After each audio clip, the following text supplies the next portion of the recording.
방금 소개받은 홍재남입니다. 네, 저는 이 책을 이제 학교를 교장 4년을 했는데 그때 경험을 녹여서 썼고요.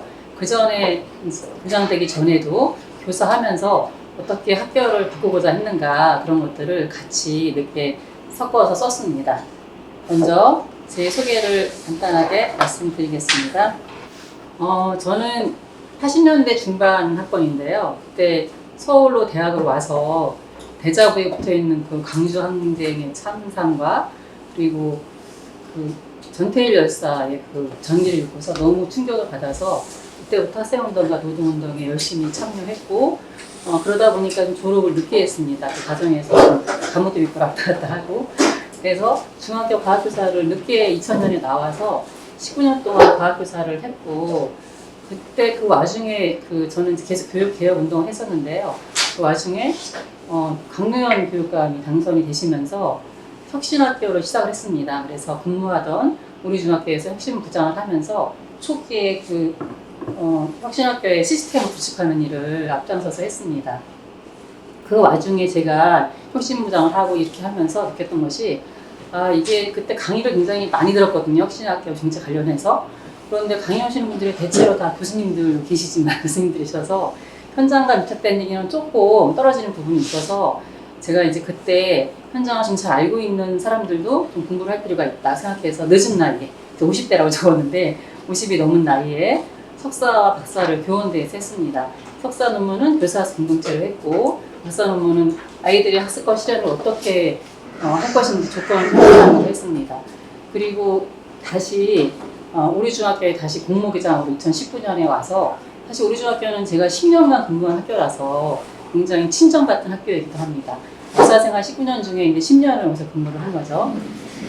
그래서 교육청으로 전직을 했는데 전직이라는 것은 전문직으로 가는 걸 얘기하는데 정책적으로 바꾸지 않고는 이 학교의 이런 여러 가지 문제들을 해결하기 어렵겠다라고 생각을 해서 교육청으로 전직을 했고 가서 남부교육지원청에서 교육장으로 1년을 근무했습니다. 그런데 1년 만에 제가 명퇴를 결단한 이유는 가서 막상 교육청에 가보니까 교육청의 시스템이 임기부터 시작해서 임기가 너무 짧거든요. 한 자리 임기가. 그래서 일을 할 수가 있는 여건이 아니라서 차라리 밖에 나와서 좀 적극적으로 해보자. 더 나이 먹기 전에. 그래서 결단하고 나왔습니다.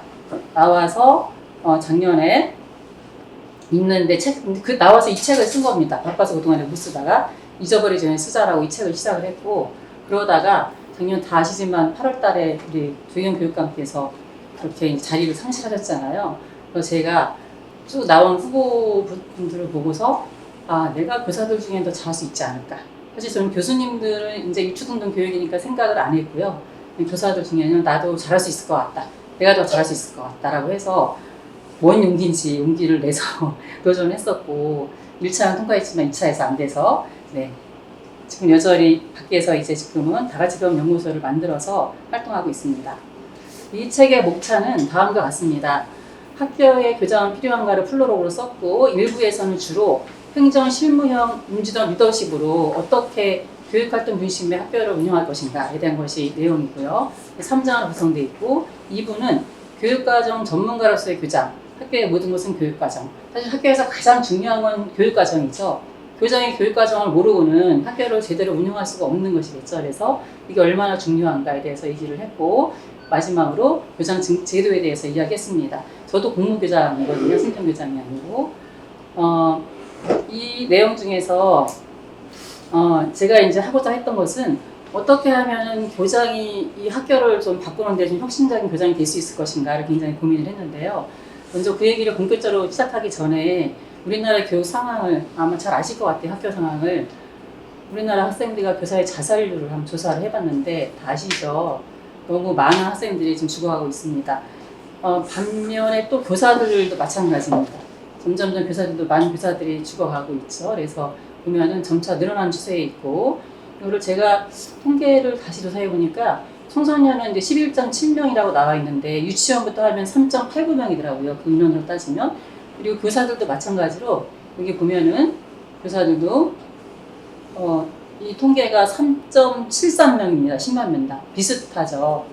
그 비율로 따지면은. 그래서 학생이나 교사나 굉장히 힘든 상황에 놓여 있구나라는 것을 알 수가 있고 여러분들이 잘 아시지만 우리나라 자살률 1위인 건 아시죠? 청소년들 사망률도 1위이고 자살이 전 세계적으로는 한 4대 정도 되거든요. 청소년들이. 어쨌든 굉장히 심각한 상황에 놓여 있고 굉장히 어려움에 처해 있다는 것을 알 수가 있습니다. 그리고 10년 사이에 2.3배의 학생들의 자살률이 늘어났습니다. 엄청난 비율이라고 생각합니다. 2015년에 93명이었는데 현재는 221명으로 돼 있죠. 그래서 우리나라 교육이 굉장히 심각한 상황에 처해 있다는 것을 알 수가 있는데 학교를 변화시키고 싶죠. 늘 교육을 어떻게 바뀔 것인가에 대해서는 사실 우리나라 국민들이 전문가가 아닌 분이 없으신 것 같아요. 다들 한마디씩 하시고 그래서 아마 더 어려운 것 같기도 하거든요. 일본의 그 초대 문부성 장관인 모리 아리노리라는 그 사람이 뭐라고 했냐면 교육개혁은 달리는 자동차를 세우지 않고 고치는 것과 같다 라는 유명한 말을 했다고 합니다. 그 정도로 교육개혁이 어렵다는 말이겠죠. 그래서 상당히 어려운 일인데 그만큼 또 학교의 변화에 대해서 굉장히 많은 연구들이 나와 있습니다. 많이 보는 연구인데 학교의 변화와 혁신이라는 책에 나와 있는 내용인데요. 1번부터 12번까지 쭉 적어놨는데 하나하나 다 소중한 내용이라고 생각을 하는데 교장에 대해서는 7번에 보면은 학교장의 리더십은 장기적인 개혁의 핵심 요인이다 라고 적혀 있고 또 밑에도 보면은 이 촉진하는 거는 보통 교장들이 해야 될 역할이겠죠. 넛지국가라고 하잖아요. 그런 효과를. 12번에 보면은 학교의 풍토도 마찬가지로 교장이 어떻게 하냐에 따라서 교사들은 다 아실 거예요. 또 경험하셨으니까 아실 것 같은데 굉장히 큰 영향을 받습니다. 그래서 이런 어떤 풍토를 바꾸는 데 있어서도 교장의 역할이 굉장히 크다라고 생각합니다. 그래서 저는 이 책을 쓰면서 좀 실천적인 학교혁신 가이드북이 되기를 원했습니다. 제가 실천적으로 학교혁신을 실천해온 사람이고 또 뭔가 교장이 됐을 때, 처음 교장이 됐을 때 이 문제를 어떻게 해결하면 좋을까라고 고민이 되었을 때 찾아볼 만한 책이 많이 없었거든요. 그래서 좀 저희 교사할 때 제가 많이 봤던 학교 운영 가이드북처럼 좀 전체 학교 운영 가이드북처럼 학교 운영 가이드북이 됐으면 좋겠다라는 생각으로 썼고 그래서 조금 구체적인 사례들을 쓰면서 이 갈등을 어떻게 해결할 것인가에 대해서 나름대로의 성찰한 내용들을 같이 적었습니다. 먼저 우리나라 혁신학교 운동은 굉장히 큰 아주 획기적인 사건이라고 생각합니다. 그동안에 교육개혁 운동이 굉장히 많이 있었죠. 많이 있었는데 실패를 했기 때문에 지금 아직 교육이 변화가 안 되고 있겠죠. 그런데 혁신학교 운동은 지금도 진행 중인데 지금 한 15년 차 됐죠. 2009년에 이제 김상문 교육감이 시작을 해서 전국으로 확산이 된 건데요. 이거는 가장 큰 차이가 뭐냐면 공교육의 정상화를 지향하면서 시작했는데 가장 큰 차이점, 기존과 다른 점은 교사들의 자율성에 기초한 학교 차원의 교육 혁신이라는 것입니다. 그전에는 대체로 교육부나 또는 교육청에서 이렇게 좀 연구학교 지정해서 많이 했거든요. 근데 혁신학교는 정말 철저하게 교사들이 원하지 않으면 시작을 못했거든요. 특히 서울 같은 경우는 교사들한테 주는 가산점도 거부하고 시작했습니다.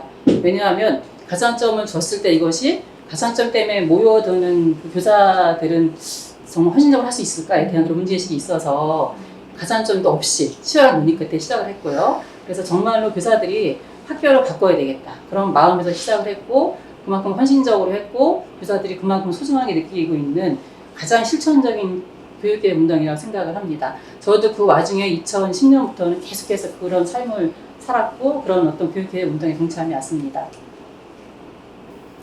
1장은 제가 장별로 좀 소개를 중요한 내용들을 짚으면서 가려고 하는데요. 사실 책 내용이 굉장히 다양한 에피소드가 있어서 그 에피소드를 다 소개시켜드리기는 불가능하다고 생각이 들고요. 나중에 궁금하신 분들은 책을 사서 보시면 감사하겠습니다. 먼저 학교의 교장은 필요한가? 정말 이 질문은 저희가 많이 성찰하고 던져야 될 것 같아요. 제가 이 질문을 첫 번째 쓴 것은 저는 학교의 교장이 필요한가? 라는 것을 교사일 때 많이 느꼈었습니다. 도대체 교장이 있으나 없으나 학교는 잘 굴러가거든요. 진짜 그렇습니다. 그래서 교장이 필요한가에 대해 성찰을 할 필요가 있는데 사실 이런 이유 때문에 이제 학교가 존재하는 것이죠. 교육 이념 보면은 교육기본법에 인격을 도야하고 이렇게 인간다운 사회를 영위할 수 있는 민주시민을 기르는 거, 자주적 생활 능력을 갖춘 이런 것이 교육의 목적인 거죠. 그래서 교장은 무슨 일을 해야 되느냐 하면은 교장은 교무를 총괄하고 소속 교직원을 지도 감독하며 학생을 교육한다라고 되어 있고 밑에 보면 쭉 나와 있죠. 3번에 보면은 교사는 법령에서 정하는 바에 따라 학생을 교육한다. 예전에는 교장 어쩌고 나왔었는데 지금은 그렇지 않습니다. 법령에 따라서 하는 것이기 때문에 교장의 지시를 받고 하는 것이라고 말할 수 있는 거죠. 그리고 행정직원 등은 교육활동을 지원한다고 되어 있습니다. 이게 굉장히 좀 축약되어 있긴 하지만 굉장히 많은 의미가 포함되어 있다고 생각합니다. 저는 늘 이제 교장 선생님들이 계실 때 이런 질문을 해보거든요. 물론 아이들한테도 학생들한테도 합니다. 학교에서 가장 중요한 사람은 누구일까라고 물어보면 다 중요하죠. 학생은 학교의 존재 이유이고, 교사는 교육의 실행 주체이고, 또 교장은 학교 운영의 총괄자이잖아요. 그런데 사실 학교 운영에서 가장 중요한 사람이 누구일까라고 물어보면은 그러면 달라질 것 같아요. 이 학교를 총괄하는 사람이 교장이기 때문에 저는 당연히 교장 선생님이 아닐까라고 생각합니다. 왜냐하면 교장 선생님에 따라서 말 그대로 교장이 바뀌면 학교가 달라지거든요. 그래서 교장이 어떻게 학교를 운영하는 것이 굉장히 중요하다. 그랬을 때 교사도 어떻게 실행할 수 있는지, 그리고 학교에서 학생들은 어떤 교육을 받게 되는지가 많은 영향을 받게 된다고 생각합니다. 그만큼 교장이 굉장히 중요하다라고 하는데, 우리가 다 많이 들어본 말일 수 있을 텐데, 제가 교장하면서 느낀 딱 가장 큰 한마디는 뭐였냐면, 교장은 하기 나름이다 라는 게 저의 결론이었습니다. 왜냐하면 하려면 사실 끝없이 할 수 있어요. 왜냐하면 교장의 이 직무 가이드가 정확히 나와 있는 것이 없거든요. 그냥 이 정도로 아까 앞에서 보신 그 정도로 나와 있어서 하기 나름입니다. 제가 교장하면서 이제 주변의 학교에 좀 협력을 하려고 찾아갔었어요. 누구라고 어느 학교인지 밝히지 않겠습니다. 찾아갔더니 그 학교 교장 선생님이 이렇게 텔레비전을 다 시청하고 계시더라고요. 일과 시간에. 그래서 정말 다시 한번 느꼈었던 그런 경험이 있는데, 그래서 교장은 하기 나름이다. 그만큼 학교에서 할 일들이 많을 수 있다는 것을 알 수 있습니다.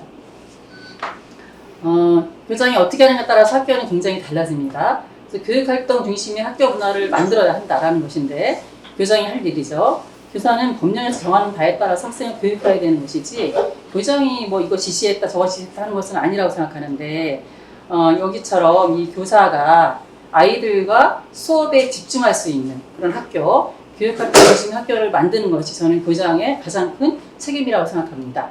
그러면 어떻게 해야 되느냐라는 것이 가장 문제가 될 텐데요. 사실 교사들이 이런 활동을 해야 되죠. 이건 이제 혁신학교 할 때 그 모습인데요. 사실 이 장면은 제가 수업하는 장면입니다. 제가 혁신부장 할 때 공개 수업을 제가 1등을 했거든요. 그때 장면은 아니지만 이후에도 계속 공개 수업을 해서, 공개 수업할 때 옆에 보면은 교사들이 쭉 모여서 이렇게 연구를 지켜보고 있죠.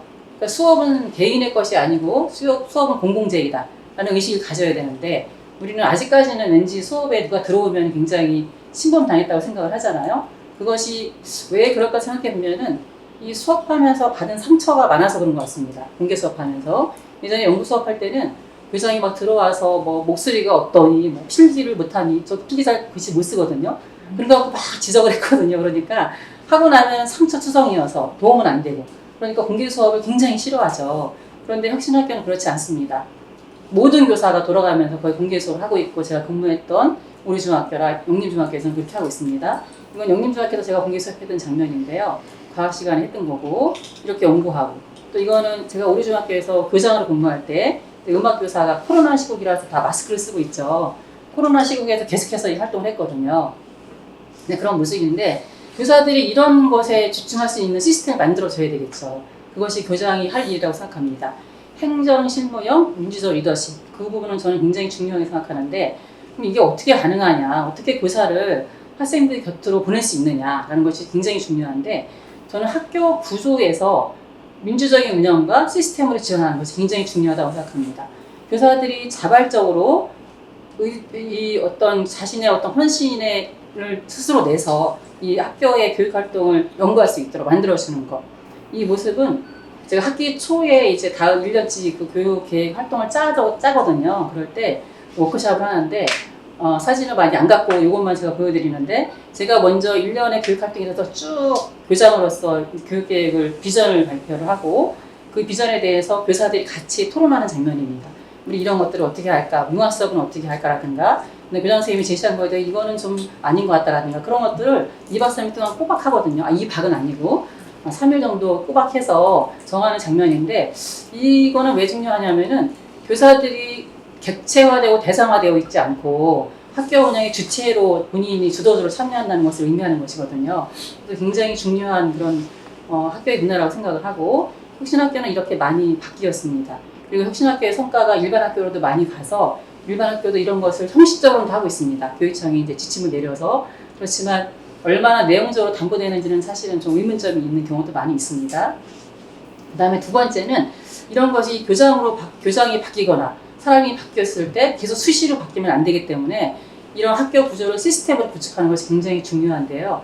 교사들이 수업에 집중할 수 있게, 연구에 집중할 수 있게, 교사를 학생들 곁으로 갈 수 있게 해주는 시스템이 중요하다라는 차원에서 학교의 행정 구조를 혁신하는 것도 굉장히 중요합니다. 이게 자료가 좀 작아서 보이실지 모르겠는데 이거는 이제 우리 중학교에서 공문을 어떻게 처리하는지를 보여주는 건데 이 시스템은 제가 가서 만든 것은 아니고 제가 혁신부장일 때 만들었던 시스템이거든요. 그래서 교사들은 다 아실 거예요. 공문이 어찌나 많은지. 우리는 공문이 아니면은 조금 더 못 움직입니다. 제가 오죽하면은 이럴 거면 화장실 가는 것도 공문 결제 내고 하라고 해요. 제가 이렇게 말을 하거든요.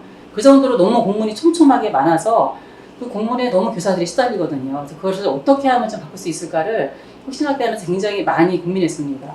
왜냐하면 교사들이 업무를 줄이지 않고는 사실 혁신학교를 만들어서 학교를 혁신하는 것은 새로운 일을 시작하는 건데 그거를 하려면 기존 거를 버려야 되잖아요.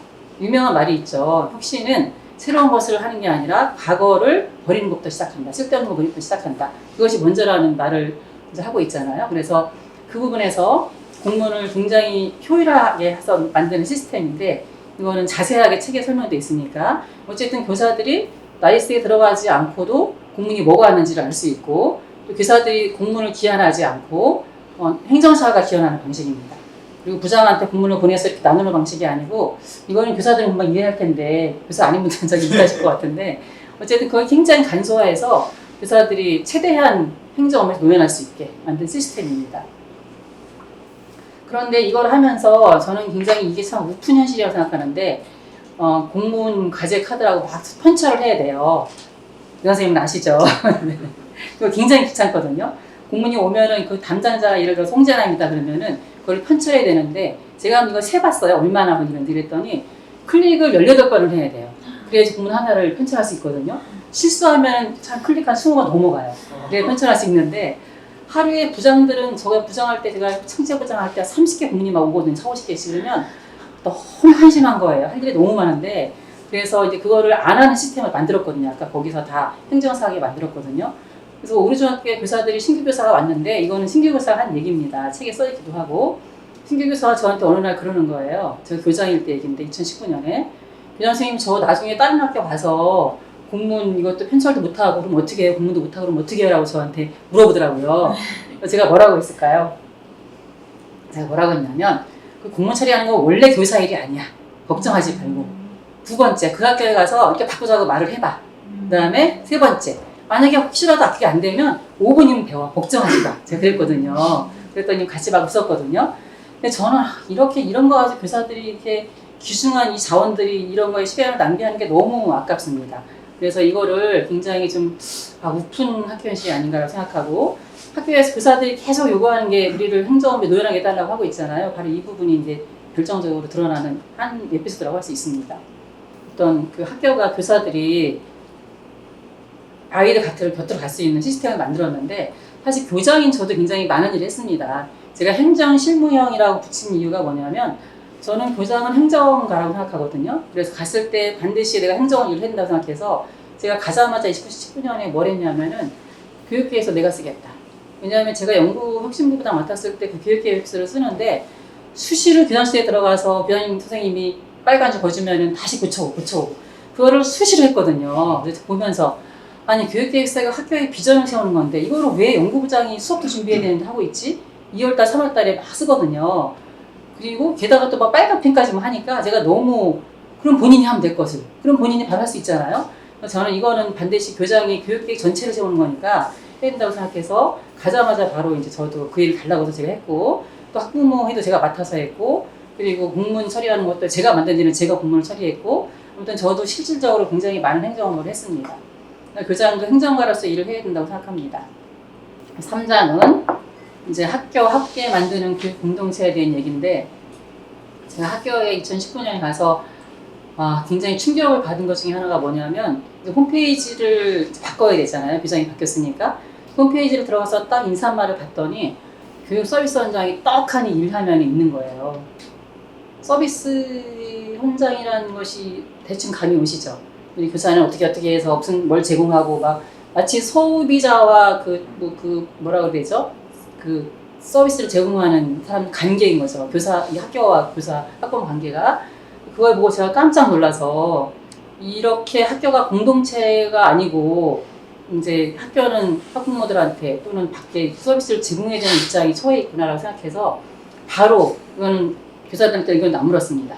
이거는 맞지 않다라고 생각해서 바로 없앴고 교육계에서도 이게 딱 맨 앞에 나와 있더라고요. 교육계에서도 당연히 안 넣습니다. 지금도 이 서비스 현장에 나와 있는 것이 많습니다. 그래서 그걸 바로 없애면서 학교는 공동체로 가야 된다. 교육 공동체라고 생각을 했고 저는 교육 공동체 얘기할 때 교육의 3주체가 아니라 저는 4주체라고 주장을 하거든요. 학생, 그 다음에 학부모, 요즘은 보호자라고 많이 합니다. 보호자 그리고 교사 그리고 지역사회 같이 길러야 된다고 생각합니다. 그래서 교육의 4주체가 교육 공동체를 구성했을 때 하나의 잘 기를 수 있다고 생각을 하거든요. 그런 차원에서 이 부분을 이제 제가 실천을 했고 그거에 대해서 제가 서술한 부분인데요. 이 부분에 보면 지금 바탕화면에 나와 있는 뒷부분에 제가 얇게 깔은 것이 뭐냐면 서희초 교사가 사망했을 때 제가 가서 너무 그때 다들 너무 슬퍼하고 힘들어 있었죠. 장면을 찍은 장면인데요. 그때 이제 이거는 그때 아마 담임 맡았던 학생들인 것 같아요. 서브치 내용 있어서 이것도 같이 찍어 왔었거든요. 보면은 선생님 사랑해요. 하늘나라에서 푹 쉬세요. 이렇게 담임이 올림 써 있고 선생님이 가르쳐 주셔서 감사해요. 선생님 사랑해요. 이런 말씀이 써 있거든요.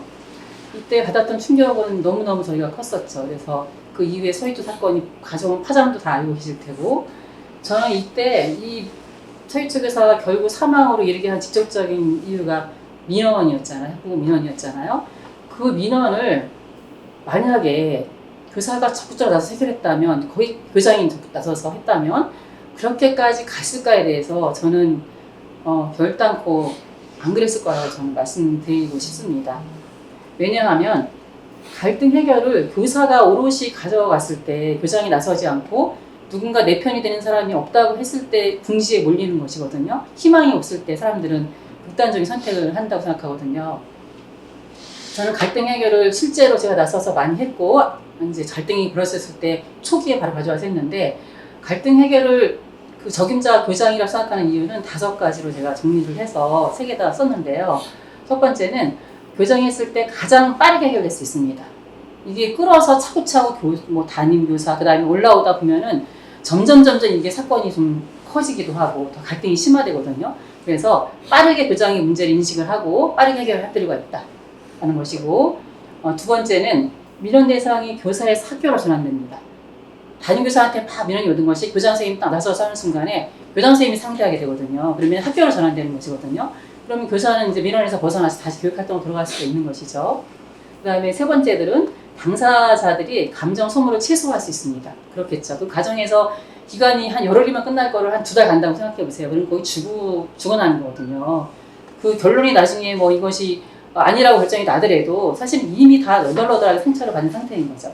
그래서 당사자들의 감정 소모를 최소화할 수 있다는 점, 그 다음에 교사들이 안심하고 교육활동에 빨리 들어갈 수 있다는 점, 이 점은 교사들이 무슨 교육활동을 할 때 민원이 두려워서 저어내는 상황이 많잖아요. 그럼 못하거든요.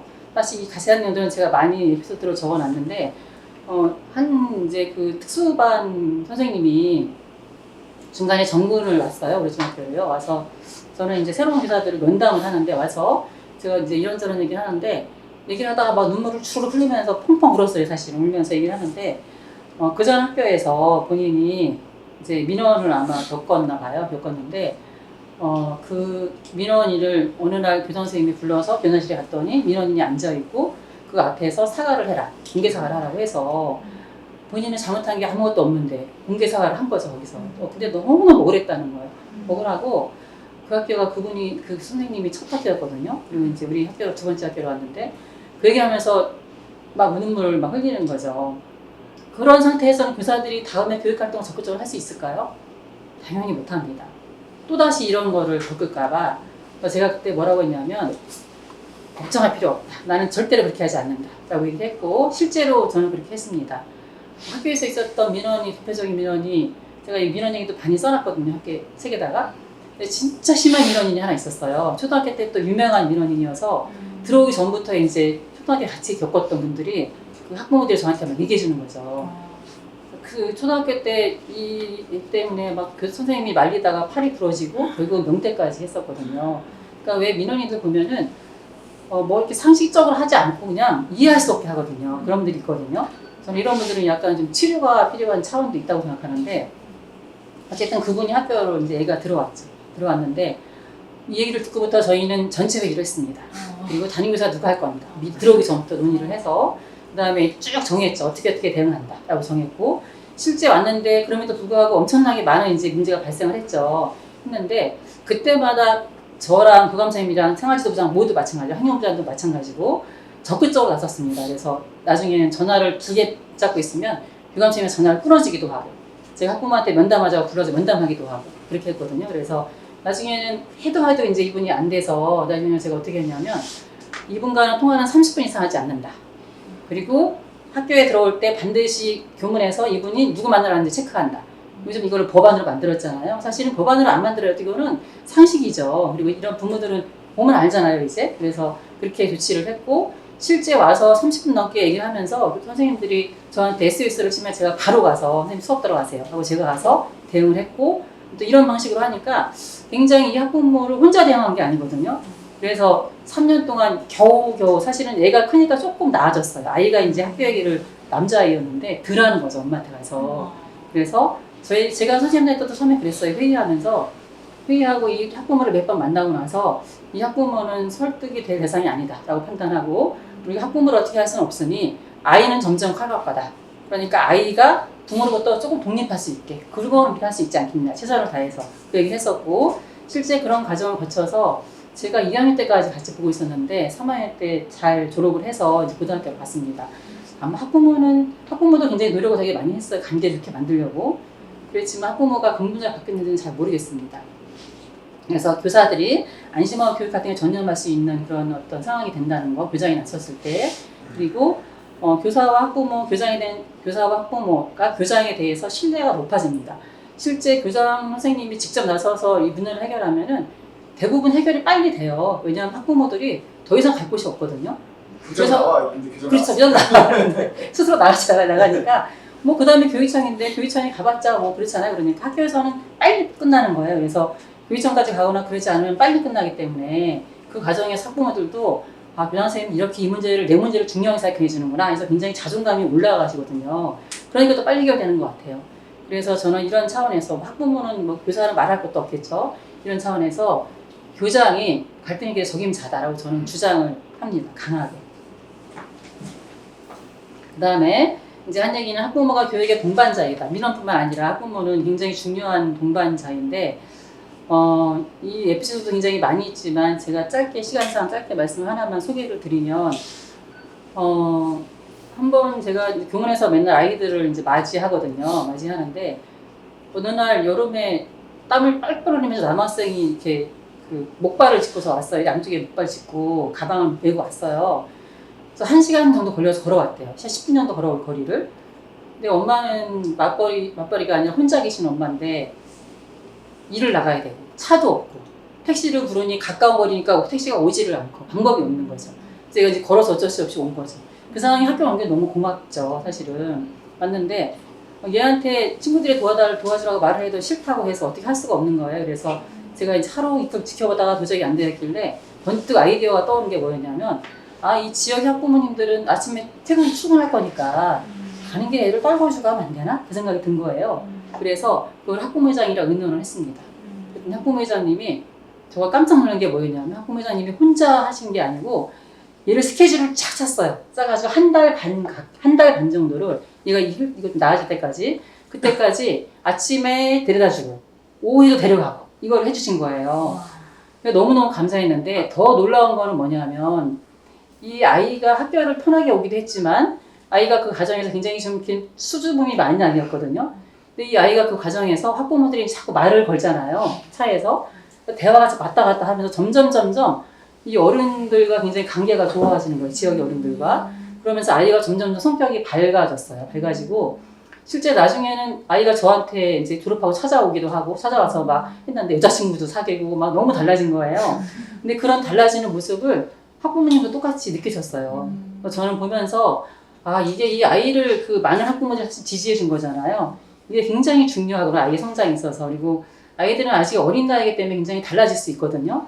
그래서 저는 학부모가 단순히 그 본인의 아이뿐만 아니라 학교 아이들을 같이 기를 수 있는. 왜냐하면 학부모들은 같은 마을에 살고 있잖아요. 같은 공동체잖아요. 지역 공동체라서 학부모들과 적극적으로 학생들의 교육 문제 같이 응원할 필요가 있다고 생각했습니다. 이 사례를 듣고서 성공회대학교 이제 김찬희 교수님이 이거를 칼럼으로 쓰시기도 하셨어요. 이런 관계를 비스듬한 관계라고 이렇게 개념을 지으셔가지고 교사나 부모는 수직적인 관계이고 친구는 수평적인 관계인데 마을에서 선후배라든가 또는 이렇게 마을 사람들은 이 비스듬한 관계가 형성되면서 조금 더 폭이 넓어지고 그리고 다양한 인간관계와 조금 더 편하게 대할 수 있는 다양한 경험을 할 수 있다고 정의하셨는데 저는 굉장히 맞는 정의라고 생각을 하거든요. 그래서 그런 측면에서 굉장히 중요한 교육의 동반자라고 생각을 합니다. 그리고 학교 운영에서 뭐 교직원 함께 가는 것은 뭐 당연한 얘기라서 이거는 그냥 넘어가겠습니다. 그리고 학교의 진짜 주인은 학생의 주도성을 이제 길러야 되는 거죠. 우리가 말로는 학생의 주도성을 기른다고 하면서 실제로 우리가 주인으로 대접을 하고 있는지는 성찰할 부분이라고 생각을 하거든요. 저는 이제 아이들 입학할 때 항상 입학식 때 그리고 아이들 만날 때마다 물어보거든요. 학교의 주인은 누구인 것 같니? 이렇게 물어보면은 입학식 때 아이들 대답은 뭘까요? 아이들이 신입사원들 막 들어와서 선생님, 선생님이 많아요. 그다음에 교장 선생님, 뭐 그다음에 교육청, 뭐 다양한 대답이 나오거든요. 그래서 제가 그러면 그때는 제가 이렇게 몇 번 하면은 학생들인가요? 약간 이런 반응이 나오거든요. 본인들이 주인이라고 의식을 잘 못해요. 저는 그거는 아이들의 문제를 생각하지 않아요. 아이들이 그런 주인 대접을 못 받아봤기 때문에. 그리고 제가 이제 논문 쓰면서 인터뷰를 많이 했는데 그때 학생들이 이렇게 얘기했어요. 우리가 얘기를 해봤자 이 얘기한 게 받아들여지지 않으니 그 다음에는 말을 안 한다. 저는 그걸 이풀막이라고 표현할 수 있을 것 같은데 뭐 말을 못하게 만드는 거죠. 말하지 마 그게 아니라 말해봤자 소용이 없으니 말을 안 하는 거거든요. 그래서 아이들은 주도성을 내게 주인이라는 의식을 못 가지면은 주도성이 길러질 수가 없겠죠. 그런 관점에서 학교의 진짜 주인 학생이라는 것을 놓치지 말고 모든 그런 어떤 교육 활동에서 가져갈 필요가 있다고 생각을 합니다.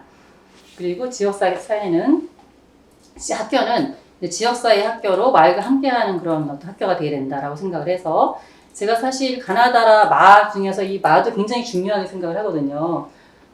보통 교장들은 학교를 개방하는 걸 싫어하거든요, 지역사회에. 근데 저는 적극적으로 이 학교가 지역사회 플랫폼이 되어야 된다고 생각합니다. 그래서 제가 다 같이 학교 조성하기로 했는데 뒤에 조금 더 말씀드리겠습니다. 사진을 보면서 좀 더 말씀드리면 교육의 서주체와 함께 가기라고 제가 이제 부제를 달았고 이제 학생을 어떻게 주도성을 기르게 할 것인가에 대한 한 가지 사례를 말씀드리는 건데요. 이거는 어떤 장면이냐면 우리 중학교가 2019년 2학기부터 미래학교이기도 하거든요. 미래학교라서 미래학교를 운영하는데 미래학교는 이제 디지털 기기를 다 아이들한테 하나씩 줘서 그런 어떤 디지털 문해력이라든가 활용하는 그런 교육을 하자는 그런 교육 학교인데 2019년에 저희가 선정이 되어서 시작을 했거든요. 그래서 그거를 20년부터 코로나였잖아요. 그런데 2019년에 시작해서 20년부터 하니까 바로 코로나였지만 코로나 시국에도 저희가 매년 학년 말에 발표를 했습니다. 쉽지 않았죠. 코로나라서 이제 여러 가지 방역 지침도 그렇고 인원도 제한이 있었지만 서울시 교사들을 대상으로 해서 공개적인 수업 발표를 했거든요. 근데 20년과 21년은 코로나가 심해서 아이들은 같이 못했습니다. 아이들을 데려오는 건 너무 위험할 것 같아서. 이제 2022년이 돼서 그때는 코로나가 조금 완화가 됐거든요. 마스크는 썼지만. 그래서 그때는 학생들이 한번 주도하게 해보자 라고 선생님들이 의견을 모았고 학생들이 다 모든 과정을 주도했습니다. 아이들한테 신청을 받아서 아이들이 뭘로 발표할래? 사실 이거를 제안했을 때 학생들의 반응이 뭐였냐면은 수업하는 학습을 받는 자들이 당사자잖아요. 수업 받는 저희가 해볼게요 라고 대답을 했거든요. 그래서 시작을 하게 됐고 그래서 이 부스를 운영을 하는데 이 부스에 지금 선생님들이 가서 다 보고 계시잖아요. 보고 계시는데 뭐 앞에 처음 인사 말부터 시작해서 사회자도 그렇고 다 모든 걸 학생들이 했거든요. 이 부스도 다 아이들이 운영하고 있는 거거든요. 그래서 굉장히 큰 행사인데 이 행사를 아이들이 하고 나서 아이들이 신청을 굉장히 많이 했어요. 아이들 신청한 만큼 예를 들어서 나는 1학년 국어 할래요. 그럼 국어를 부스를 만들었고 나는 3학년 뭐 과학 할래요. 그럼 과학 부스를 만들었거든요. 그래서 만들었는데 많은 아이들이 신청을 했고 50명, 60명 정도 학생들이 저희 우리 중학교가 학생이 한 350명 정도밖에 안 되기 때문에 굉장히 많은 학생이 지원한 거죠. 그랬고 이 학생들이 교사들이 물론 촘촘하게 지도를 했죠. 뒤에서 보이지 않게 지도했지만 그렇게 해서 이거 마쳤는데 아이들이 끝나고 나서 뭐라고 하냐면 너무 좋았다. 내년에도 이렇게 해요. 라고 했거든요. 그래서 지금도 이제 그렇게 이어지고 있습니다. 이렇게 실질적으로 아이들한테 주도권을 줄 필요가 있다고 생각합니다. 그리고는 학부모 회실인데요. 학부모들도 사실은 굉장히 좀 학교에서는 약간 심하게 말하면 좀 이거 학부모님들이 들으시면 큰일 날려나? 약간 계륵이라고 해야 될까요? 필요하긴 한데 왠지 어려운. 왜냐하면 그래서 교사들이 학부모에 맞는 거 되게 싫어하거든요. 이게 이제 학부모 회실 공감 모습인데 왜 싫어하냐면 학부모 회를 맡은 그 교사는 심부름꾼 같아요. 교육청과 교장의 그 중간 다리에서 계속 전달만 해주는 아무 결정도 할 수 없고 그런 존재라서 굉장히 그 일에 대해서 의욕이 생기지 않고 그런 상황인데 제가 이제 이 부분에 대한 고민을 많이 했습니다. 제가 우리 중학교에 교장으로 2019년에 갔는데 교장으로 가기 전에 2월달부터 학부모들이 찾아오시더라고요. 찾아와서 저한테 민원을 넣는 거죠. 제가 갔을 때 너무 심각했어요, 상황이. 교사들과 학부모가 거의 원수지간처럼 되어 있었거든요. 교사들은 저한테 학부모들에 대해서 막 한탄하는 그런 말들을 했고 학부모들은 또 교사들이 이렇게 해서 우리를 뭐 이렇게 했었고 그래서 너무 고민이 됐어요. 근데 그런 이유는 뭐냐면 사실은 저는 그 전 교장 선생님의 책임이라고 생각합니다. 이건 자신 있게 제가 대놓고도 말씀드릴 수 있습니다. 왜냐하면은 그 전 교장 선생님이 굉장히 의욕이 많으신 분이었어요. 열심히 하시는 분이고 물론 공무기장 아니셨고요. 전문직 출신이시고 그런데 이분이 본인이 하고 싶은 의욕이 너무 넘쳐나시니까 공무사업이 굉장히 많이 따갖고 왔고 그걸 하고 싶은데 교사들이 이제 이 혁신학교기도 하니까 의논을 거쳐서 해야 되잖아요. 교사들이 별로 동의를 하지 않았던 것 같아요. 그러니까 본인은 하고 싶은데 안 되니까 그 다음에 어떻게 했을까요? 학부모들한테 도움을 요청한 거죠. 내가 이거 하고 싶은데. 그럼 학부모들은 사실은 교장 선생님 말을 잘 존중하거든요. 왜냐하면 또 뭐 돈 가져와서 좋은 일 하겠다는데 그걸 반대할 이유가 없잖아요. 그러다 보니까 학부모들은 왜 교사들한테 가서 왜 이거 안 하냐고 막 따지기도 하고 심한 경우는 뭐 제가 얘기 들었는데 3학년 부모실을 확 열고 들어가서 막 큰 소리 치기도 하고 학부모위원장이 그랬던 사건들이 많이 있었던 거예요. 그러니까 제가 갔을 때 거의 근데 제가 딱 갔을 때 그 전에 이제 사실 우리 중학교는 2018년 2학기에 공무기장이 한번 그 2019년 1학기에 공무기장을 제가 지원했는데 그때 좀 이렇게 일이 틀어져가지고 2학기에 교장이 없었거든요. 그리고 다시 제가 지원해서 다시 간 거거든요. 그랬는데 그때 2학기에 교장이 없는 틈에 교사들이 학교의 이 혁신학교의 철학에 맞지 않는 건 다 고친 거예요. 고쳐가지고 다 없애버린 거죠. 그 중에 하나 이제 없앤 것이 학부모가 하고 있었던 산사무라는 그 봉사활동 없앴어요. 근데 이 봉사활동은 이제 학부모들이 아이들 데리고서 주말에 그 산에 가서 쓰레기 줍고 막 그런 봉사활동이고 인정해 주는 거였는데 그걸 이제 교사들이 없앤 거죠. 근데 학부모들은 그게 너무 이제 상처받은 거죠. 그래서 그거를 살려달라고 저한테 2학기 때부터 와서 말을 했거든요. 그래서 제가 뭐라고 얘기했냐면 아니 교사들이 없앤 것을 은혜에서 없앤 것을 제가 살릴 수는 없습니다. 이렇게 얘기했더니 학부모들이 제가 다시 공무기장 오는데 굉장히 많이 지금 역할을 해주셨거든요. 그랬더니 학부모들이 저한테 뭐라고 했냐면 교장 선생님은 저희 학부모 편이 아니고 교사 편인 것 같다고 저한테 그러더라고요. 그래서 제가 깜짝 놀라서 그게 한 4월달 정도 됐는데 사실 이 갈등을 제가 알고서 제가 학부모회를 바로 가져왔거든요. 내가 맡겠다. 사실은 그 다음에 이제 맡을까 했는데 너무 심각해서 제가 말했어요. 부장회의 때 제가 학부모에 맡겠습니다. 선생님들이 너무 중간에서 어려움을 겪을 것이니까 어차피 교장이 다 결정이 되는 거 아니냐. 내가 맡겠다. 그리고 모든 걸 내가 주관할 테니까 그거 괜찮으냐 했더니 부장 선생님들은 다 좋습니다. 그래서 제가 학부모회를 주관해서 가지고 왔고 그때 이제 학부모회장이랑 소통을 많이 하게 된 거죠. 그러면서 이렇게 얘기를 이제 학부모회장이 저한테 말하길래 제가 뭐라고 답변했냐면 뭐라고 답해야 될까요? 교사 편입니다라고 말을 저한테 해서 그때 막 저랑 그 학부모장이랑 서로 이제 감정이 너무 좀 어려워서 막 같이 울먹거렸던 것 같아요. 그러면 제가 뭐라고 했냐면 저는 학부모 편도 아니고 교사 편도 아닙니다. 저는 아이들 교육을 어떻게 할 것입니까? 아이들 편입니다. 그 마음은 학부모님 마찬가지 아닙니까? 우리가 아이들 교육을 하자고 다 그러는 것이지 답변을 드렸더니 그 부분에 학부모님도 같이 공감하셨던 것 같아요. 그래서 그 다음부터 약간 상황이 달라졌어요. 그래서 저를 좀 믿어주세요. 저는 저희가 학부모님 같이 해서 좋은 학교 만들고 좋은 교육 만들고 싶습니다. 아이들을 위해서라고 말씀드렸더니 그 다음부터 이제 상황이 나아져서 이거를 좀 관계가 나아지긴 했는데 사실 이 문제를 해결해야 되는 거잖아요. 산사무를. 그래서 제가 이 산삼을 해결하기 위해서 촘촘히 살펴봤어요. 무엇이 문제인가. 제가 그 과정은 자세하게 책에 적어놨거든요. 사실 악마는 디테일에 뭐 해주시고 산을 뭐 산을 사랑하는 사람들이 모인 산을 사랑하는 사람 그게 봉사하는 네. 그게 사실 제가 악마는 디테일에 있단 말을 자주 인용하는데 산사모가 좋다는 건 다 알아요. 교사들도 알고. 근데 그 하는 과정에서 교사들이 너무 많은 심부름을 하게 되는 거예요. 영혼 없이 계속 이런저런 이제 학부모들의 심부름을 하게 되는 거죠. 그래서 제가 이제 이 부분을 해결을 해야겠다고 싶어서 4월달 정도에 찾아갔어요. 그 맡았던 학년부를 찾아가서 자세히 얘기 들었죠. 그래서 그거를 쭉 보니까 악마는 디테일에 있다고 하잖아요. 어떤 부분을 해결해야 됐다는 생각이 들어서 그거를 제가 쭉 해결을 해서 이 산사모 이 봉사활동 진행하는 것을 교사가 하지 않고 학부모에 딱 넘겼습니다. 하세요. 공문 처리하는 것도 바로 행정사한테 보내세요. 교사 거치지 말고. 그러면 제가 수정해서 고치겠습니다. 라고 했고, 이 신청 받는 것도 바로 문자 넣어서 바로 받게 하세요. 라든가. 그리고 이 1368인가요? 1338인가요? 그 봉사활동 입력하는 거. 거기 바로 입력하면 되는데, 그거를 그냥 종이로 받았던 거예요. 그런 것도 피차피차해서 하나하나 다 시스템을 고쳤거든요. 그렇게 해서 딱 다시 시작하니까 교사들도 아무 불만 없죠. 다시 부활을 했거든요. 그러니까 부모들도 너무 좋아했고, 학부모들도 교사들도 너무 좋아했고, 아이들도 이제 제대로 봉사활동 할 수 있었고, 그렇게 좀 디테일하게 교장이 좀 그 학교의 어떤 여러 가지 일에 대해서 세심히 살피고 문제를 발견하면 굉장히 저는 많은 해결할 수 있다고 생각합니다. 그래서 이 학부모회는 그 다음부터는 학부모 총회도 직접 하세요. 총회 계획 세우시고 사회도 보시고 그렇게 제가 했었고, 필요한 공문은 학부모회장님이 기한해서 저한테 보내주세요. 그 행정사한테 보내세요. 예산도 필요한 거 있으면 행정사한테 바로 보내세요. 교사 거치지 말고. 그렇게 해서 하니까 이게 자존감이 이제 높아지잖아요, 서로. 교사는 더 자유로워지고. 아무튼 그렇게 학부모 문제를 해결했었습니다. 자세한 과정은 책에 나와 있습니다. 그리고 이제 지역사회와 함께 하는 것도 굉장히 중요해서 제가 다 같이 학교를 이제 만들었는데, 사실 이 다 같이 학교는 제가 박사 논문을 쓸 때 그 의정부에 있는 몽실학교를 연구 대상을 했거든요.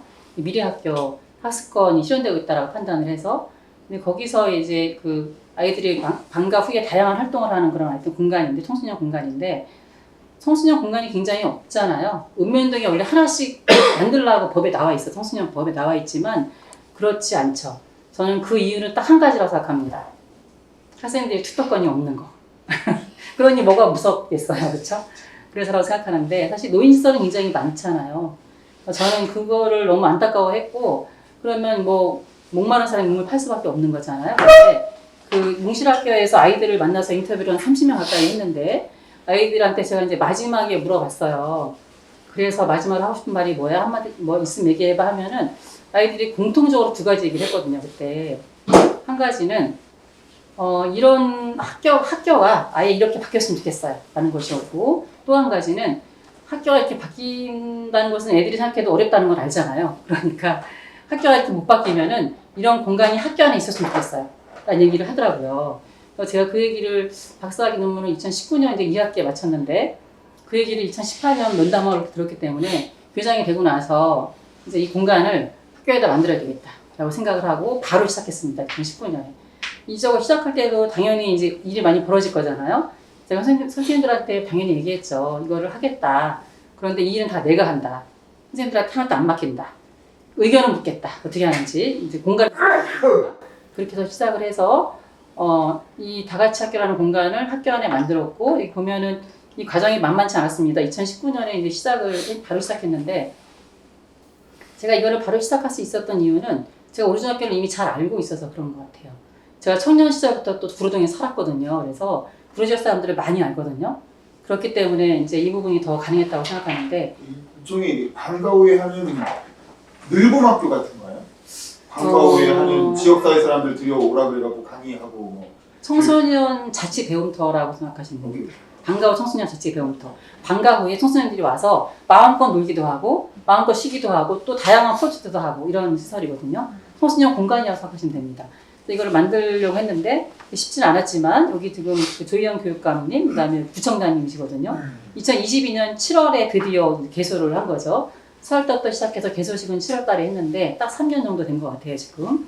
그래서 와서 이제 개소식 하는 날 찍은 사진인데, 사실 이 공간을 만들어서 이제 만든 이 입지를 보면은 학교가 이 오리중학교 이제 모습인데 작아서 보이실지 모르지만 교문 옆에 정보관이라고 있어요. 2층짜리 건물이 있어요. 거기를 리모델링해서 이 건물이 굉장히 좀 2005년에 지어진 거라서 약간 막 시설도 낡고 굉장히 별로 안 좋았거든요. 여기를 완전히 새로 리모델링해서 여기 사진 쭉 나와 있는 공간처럼 다시 꾸몄습니다. 꾸며서 개념은 뭐냐면 아이들 공간이 필요한데 방과 후에 아이들이 갈 데가 없잖아요. 뭐 PC방으로 막 동네로 헤매고 다니는데 공간이 필요한데 왜 학교는 3시 반 이후로 멈춰 있는가? 저희 문제의식은 그거였습니다. 너무 아까운 거예요, 학교가. 이 학교를 아이들한테 방과 후에 쓸 수 있게 한다면, 마을 아이들한테 그런 생각을 했고, 그래서 이 마을 아이들이 쓸 수 있는 공간을 만들자라는 거였었죠. 그래서 그거를 추진했는데 사실 이게 만만치 않았습니다. 구청에다 얘기하면 구청은 아니 교장 선생님 가고 나면은 이거 뭐 그냥 사라질 거잖아 이렇게 얘기를 하시고 교육청 교육생들은 이제 굉장히 어려움이 많잖아요. 그래서 이거를 이제 시작해서 만들었는데 이게 현재는 이제 처음에 제가 오리지널 만드는 걸 목표로 했는데 이 아이들이 현재 지금 굉장히 많은 아이들이 활동하고 있어요. 여기서 아이들이 많이 활용하고 있고 현재는 이거를 서울시 교육청이 아예 교육청의 정책으로 가져갔습니다. 그래서 모든 교육청마다 하나씩 만든다. 이제 플랫폼처럼 만들고 이거는 굉장히 넓은 영역이거든요. 한 여기 조성할 때 한 20억 가까이 들어갔어요. 돈이요. 새로 진 게 아니라 리모델링 하는 건데 그러니까 한 15억 정도 들어간다고 생각하면 될 것 같아요. 그랬고 이제 교육청마다 만든다고 해서 한 4개가 만들어져 있습니다. 강서양천 그리고 북부 그리고 강남 서초까지 만들어져 있고 이 다같이 학교는 덩어리가 크니까 그러지 말고 다같이 교실도 만들자라고 해서 다시 지금 확장돼서 만들어지고 있는 상황입니다. 저는 이렇게 마을과 함께 하는 것이 아이들한테 굉장히 많은 도움을 줄 거라고 생각을 하고 있습니다. 그래서 이것이 만약에 제가 교육감이 됐으면 더 확대해서 최소한 마을마다 하나씩 만들고 싶었는데 아쉬운 마음이 큽니다. 뿐만 아니라 학교가 이제 지역의 플랫폼이라고 생각을 해서 이거는 기사에 나왔던 사진이기도 한데 이게 원래 이제 그 학교 옆에 그 도로 모습이거든요. 근데 이렇게 바뀌었습니다. 이 나무가 같은 나무입니다. 학교 안에 있던 나무 학교 밖으로 나온 거거든요. 학교 안에 화단이 바깥으로 나온 겁니다. 나와서 길을 만들었는데 이 길을 만든 이유는 여기가 굉장히 위험해요. 차가 아침에 뭐 여기 100배 넘게 왔다 갔다 하거든요. 근데 아이들이 이 길을 따라서 들어와야 되는 거예요. 통학할 때, 아침에 등교할 때, 학교 앞도 마찬가지고. 그래서 이 문제 해결하려고 제가 가자마자 바로 구청장 만나자고 해서 이 문제를 추진을 해서 이제 길을 만들어 달라고 했더니 폭 때문에 어떻게 할 수가 없다. 그러면 학교 하단을 내놓으시오. 그래서 제가 학교 하단을 사시오 그랬어요. 그랬더니 그건 안 된다. 다시 저한테 공이 넘어와서 의논해서 내놨습니다. 그냥 내놓고 관리는 구청이. 그 다음에 우리가 이제 소유는 우리 소유인 거죠. 이렇게 해서 만들었더니 너무 좋죠, 여기가. 만들 때 이 나무를 그대로 살려서 있는 그냥 걷는 길로 만들었고. 근데 요 옆에 길은 뭐냐면 학교가 4면이잖아요. 양면, 한 면은 이제 2면이 이렇게 보행로가 없었어요. 한 면은 주택가고 한 면은 다른 학교 담이었는데 뒷면이 없었는데 이 길도 여기는 학교 이 안쪽이 오른쪽이 학교고요. 학교 담이거든요.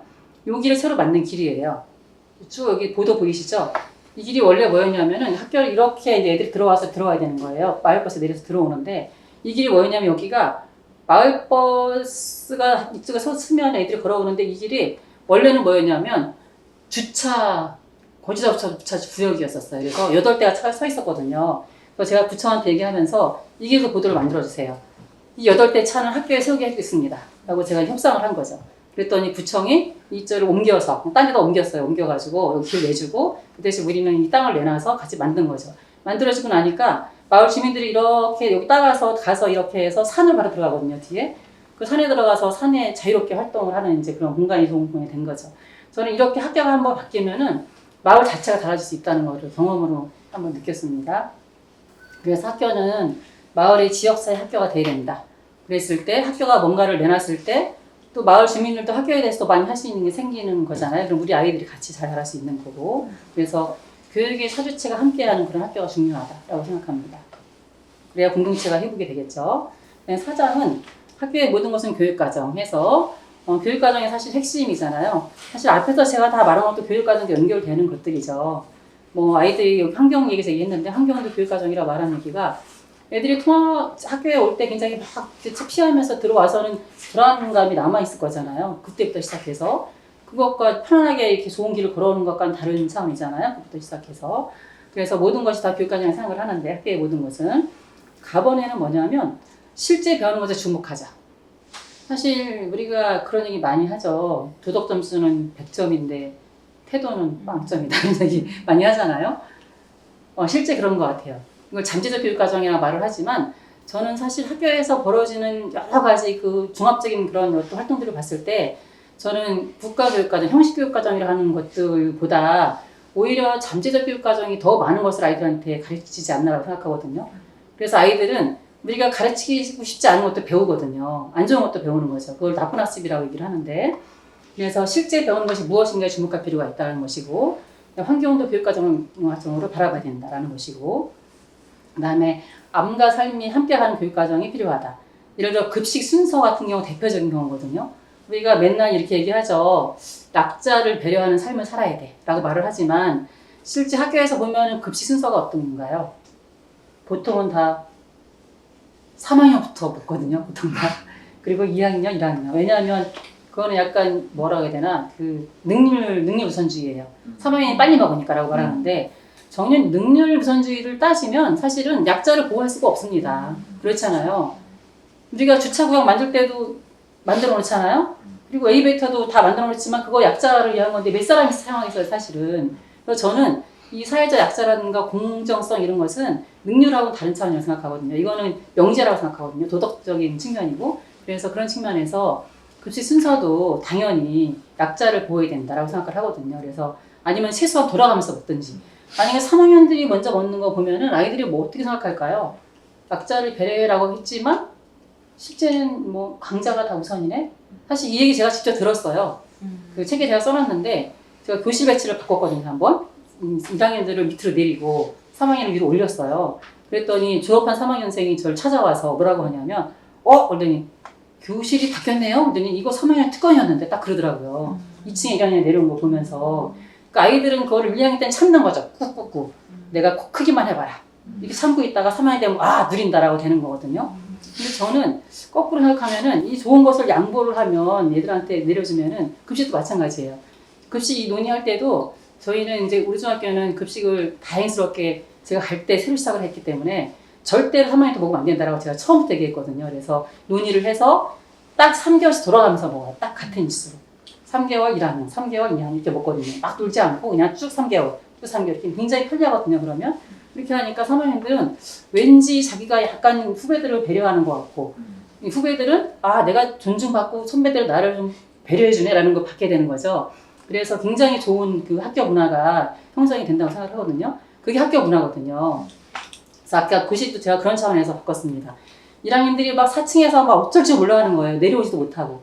왜 안 내려가니? 그랬더니 학급 회의한 거를 자세히 봤더니 뭐라고 써있냐면은 내려가고 싶은데 3학년들이 이 복도에 앉아있어서 못 내려가겠어요. 의자에 이렇게 앉아있, 애들이 계단에 앉아있잖아요. 그러니까 애들이 4층에서만 난리가 나는 거예요. 그래서 문제가 심각해져 와서 이걸 추진했는데 어쨌든 이렇게 삶과 삶이 일치하는 교육과정을 운영해야 된다. 사실 이거는 교과학습만으로 안 되는 겁니다. 학교 문화입니다. 이거는. 그리고 학습자 주도 맞춤형 교육과정 운영해야 된다. 그래서 대표적인 거 뒤에 좀 말씀드릴게요. 그리고 중간고사 대신 중간 피드백. 이거는 뭐냐면 우리 중학교가 미래학교 혁신학교라서 수업을 다 프로젝트로 많이 수업을 진행하거든요.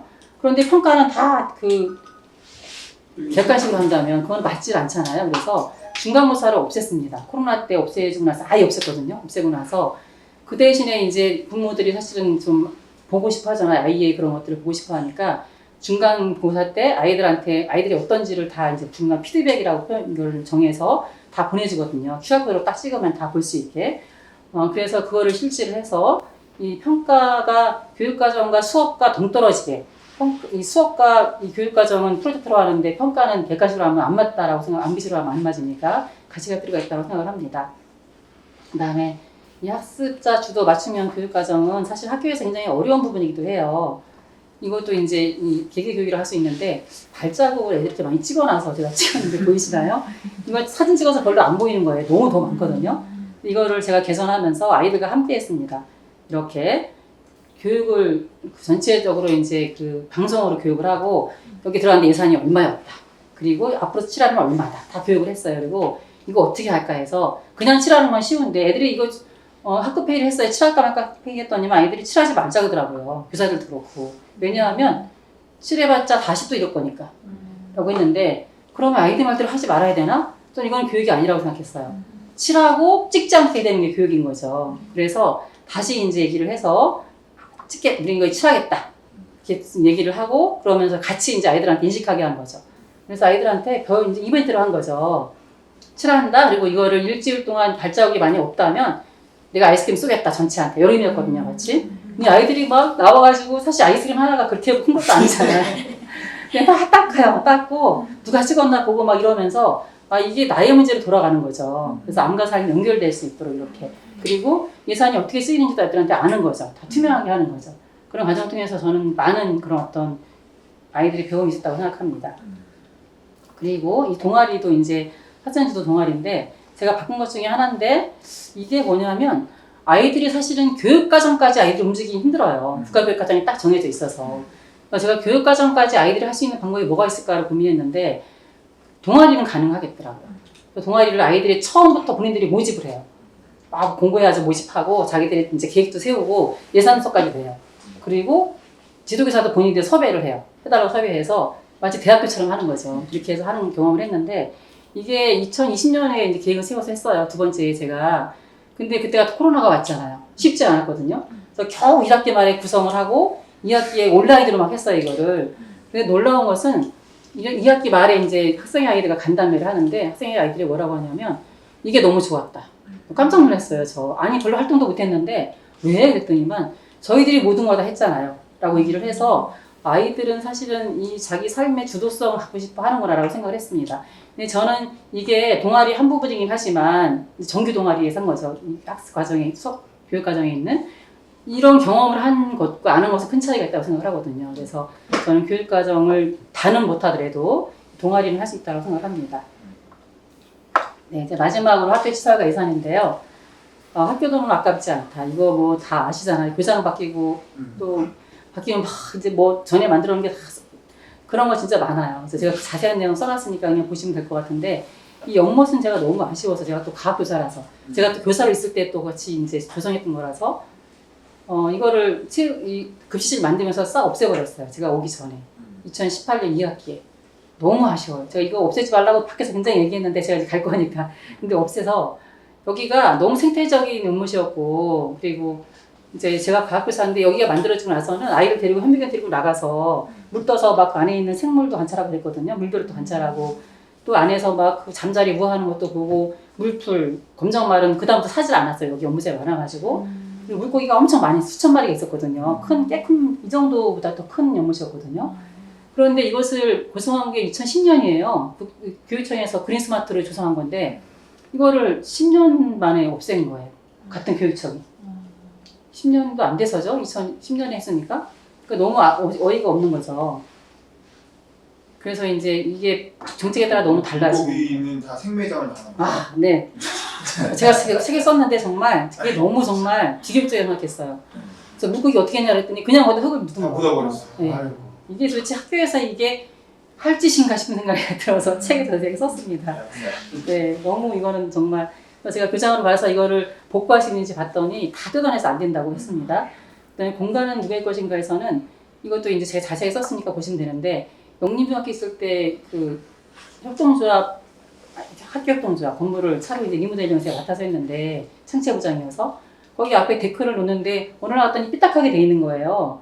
제가 깜짝 놀라서 제가 수업하느라고 다 못 보잖아요. 제가 교장님 가운데 아니었고 또 왜 이렇게 하냐 그랬더니만 설계가 잘못돼서 어쩔 수가 없다는 거예요. 그래서 제가 교장님한테 가서 이거 안 된다 그랬더니 어렵다고 하니까 어쩔 수 없다. 내가 깜짝 놀라갖고 제가 어떻게 했냐면 학부모한테 연락했어요.